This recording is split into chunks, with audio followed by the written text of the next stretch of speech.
उसके घर वाले सब पसंद आएंगे।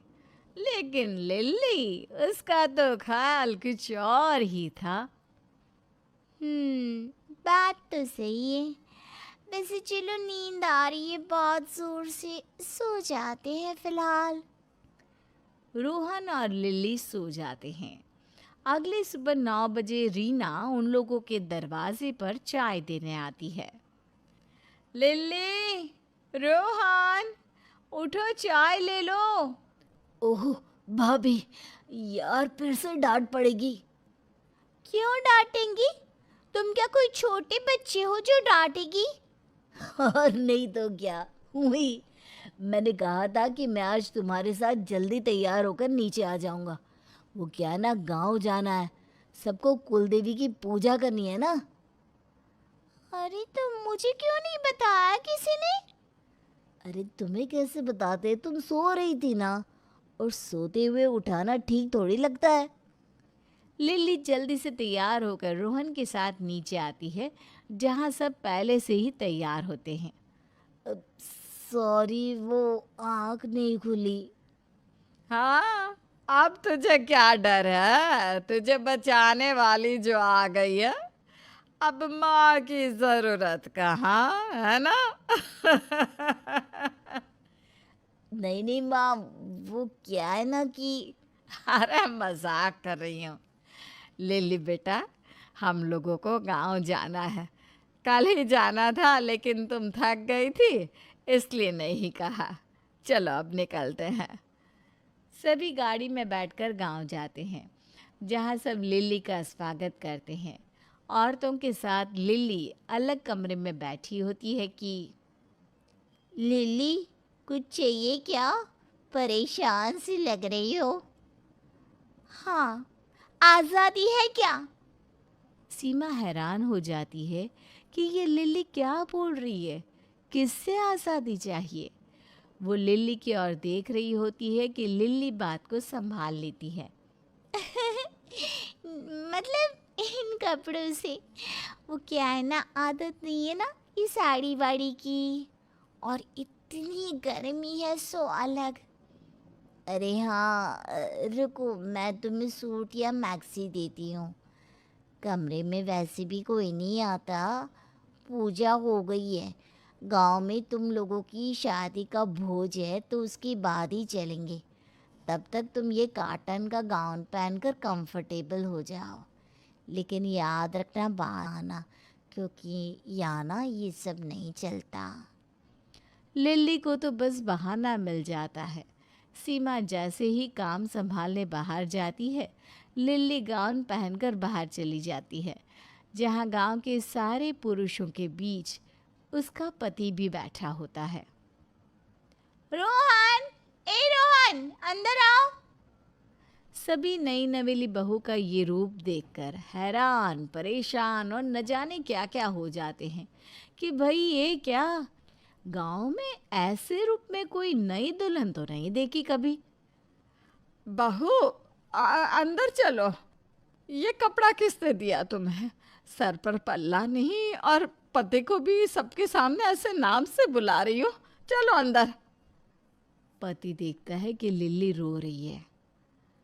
वो पत्नी के लिए परेशान हो जाता है और माँ के साथ वो भी अंदर जाता है। रहने देना माँ, उसे पता नहीं था, ज्यादा मत डांट। माँ हैरान कि कल की बीवी के लिए बेटा उस माँ को बोल रहा है जिसके पीछे वो हमेशा रहता था। माफ़ करना रोहन, ठीक है, मैं कुछ नहीं कह रही हूँ, मैं अभी आई। माँ वहाँ से चली जाती है। लिली झूठ मूठ का रोते हुए रोहन के गले लग जाती है। मुझे क्या पता था कि ये पहनकर बाहर नहीं जाना है। भाभी ने ये ड्रेस दी, बोला पहन लो तो पहन ली। मैं भी साड़ी पहन लेती हूँ, कौन इतनी डांट खाएगा? अरे नहीं नहीं, ऐसा नहीं है, यही पहनी रहो। वो क्या है ना, ये गांव है, यहाँ ये सब ठीक नहीं लगता। बाकी कोई बात नहीं है, माँ से गलती हो गई, मैं उनकी ओर से सॉरी बोलता हूँ। सॉरी, माफ़ कर दो। तो लिल्ली की पहली चाल तो कामयाब रही। माँ के लिए बेटे के मन में थोड़ा सा ही सही लेकिन जहर तो भर ही दिया। रोहन लिल्ली को मना फुसलाकर वहाँ से चला जाता है। उसके जाने के बाद लिल्ली अपनी माँ को फ़ोन करती है और सारी बात बता देती है। वेरी गुड बेटा, ऐसे ही लगे रहो। एक बार में जोड़ तोड़ना मुश्किल है, धीरे धीरे ब्लेड चलाती रहे। देखना कैसे तेरा पति सिर्फ तेरे नाम की माला जपेगा। एक ना एक दिन तो तू घर तोड़ कर ही रहेगी। बस माँ तेरा ही आशीर्वाद है। माँ आज तो मज़ा ही आ गया।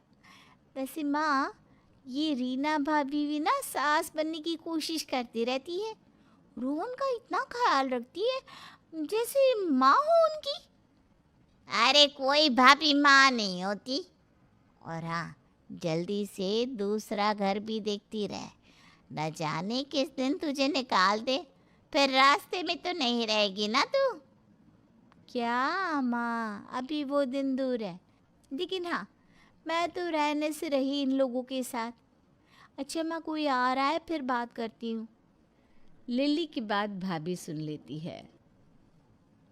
क्या हो गया लिल्ली, घबरा सी गई? सब ठीक तो है ना? हाँ, क्यों, कुछ होना था क्या? वैसे भाभी, ये अपना ज़्यादा हर बात में नाक ना ही अड़ाया करिए। ये कोई सूरज बड़जात्या की फिल्म नहीं चल रही है जहाँ हम सब साथ साथ हैं, समझी? कैसे बोल रही हो लिल्ली? ये तो तुम्हें शादी से पहले ही पता था कि हम सारे साथ ही हैं और हमेशा रहेंगे। लिल्ली रीना की बात पर हंसती है। थे, हैं, रहेंगे। आप क्या मुझे ग्रामर पढ़ा रही है? हाँ, यहाँ क्या था, क्या है, ये तो ठीक है, लेकिन क्या होगा ये मैं तय करूँगी। और बाहर जाकर बोल दो उस बुढ़िया सास से कि मैं ज़्यादा देर यहाँ नहीं रहने वाली। सीमा को लिल्ली पर गुस्सा आ जाता है। वो लिल्ली को डांटने लगती है। शर्म करो, माँ तुम्हारी भी है, कोई उन्हें ऐसे कहे तो मैं उसका मुंह नोच लूँगी। और हाँ, वो ना मेरी माँ है, ना ही आपकी, समझी? मैंने शादी के बाद उनको माँ का ही दर्जा दिया है। उन्होंने भी मुझे बेटी से कोई कमी नहीं रखी। लिली, आगे से जब भी उन लोगों के बारे में बोलो तो मर्यादा का ख्याल रखना, क्योंकि जो तुम उन लोगों के बारे में बोल रही हो, मान लो कि वो तुम अपनी माँ के लिए बोल रही हो। माँ का नाम सुनकर लिली को गुस्सा आ जाता है। गुस्से से पागल लिली चिल्लाने लगती है, बिना ये सोचे कि वो कहाँ है। क्या माँ माँ कर रही हो? हाँ, मेरे माँ के पैरों की जूती भी नहीं है ये बुढ़िया। ये नहीं कि जीते जी सबको अलग कर दे, लेकिन नहीं, ये तो पूरा कलेश करके ही मानेगी। लिली को चिल्लाता देख सभी कमरे में आ जाते हैं। सास और पति को देखकर लिली चुप तो हो जाती है, लेकिन अब वक्त होता है विक्टिम कार्ड खेलने का। अरे भाई, लोगों के सामने भी तो अच्छा बनना है ना। सबको देखकर वो झूठ मूठा रोना शुरू कर देती है।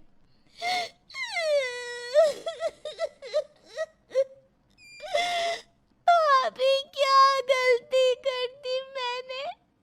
और अगर कर भी दी है तो मुझे बोलिए ना। मेरे माँ बाप को बोलने की क्या जरूरत है? सास तो समझ रही होती है कि लिल्ली कितने पानी में है। क्या हो गया लिल्ली, किसने क्या बोल दिया तुम्हारी माँ को? लिल्ली भाभी की ओर इशारा करती है। रोहन भाभी की ओर गुस्से से देखता है। बस उतना ही काफ़ी होता है रीना के रोने के लिए। रीना की आंख भर आती है। वो रोते हुए बाहर चली जाती है। रोहन, घर की बहुओं के बीच तेरा कोई मतलब नहीं बनता था। भाभी को यूं देखने से पहले भूल गया कि उसने तुझे कैसे पाला है। अरे तू आज जो कुछ भी है इसी सीमा के कारण है। रोहन कुछ कहता उसके पहले लिल्ली कहने लगती है। हाँ माँ जी, मैं खुद भी भाभी को मानती हूँ, लेकिन भाभी को न जाने कौन सी जलन है मुझसे। शायद मैं ज्यादा सुंदर हूँ इसलिए। रहने दे लिल्ली, सीमा का चेहरा कितना प्यारा है वो हम जानते हैं, और वो तन से ही नहीं मन से भी कितनी भोली है। लेकिन तू। सास वहां से चली जाती है। कह रही थी भाभी कि तेरी बुढ़ी माँ ने दिया ही क्या है दहेज में। अरे दहेज में सब तो दे दिया, अब क्या लेकर आओ, क्या चाहिए तुम लोगों को। रोहन लिल्ली को गले लगा लेता है, लेकिन इस बार रोहन की खुद की भी आंख भरी होती है। वो जानता है कि भाभी ने उसके लिए क्या किया है। वो कोस रहा था खुद को कि वो उस कमरे में आया ही क्यों। अब कैसे भाभी के सामने जाएगा। लेकिन वहीं लिल्ली रो रही थी, या यूं कहे तो लिल्ली रोने का नाटक कर रही थी। चुप हो जाओ, रो मत लिली। हम लोगों को कुछ नहीं चाहिए। अरे दहेज के लिए तो कभी किसी ने कुछ नहीं कहा, पर भाभी ऐसा क्यों कर रही है ये समझ में नहीं आ रहा। गांव से सभी घर वापस आते हैं। रास्ते भर कोई किसी से बात नहीं करता। एक हंसता खेलता परिवार आज शांत हो जाता है।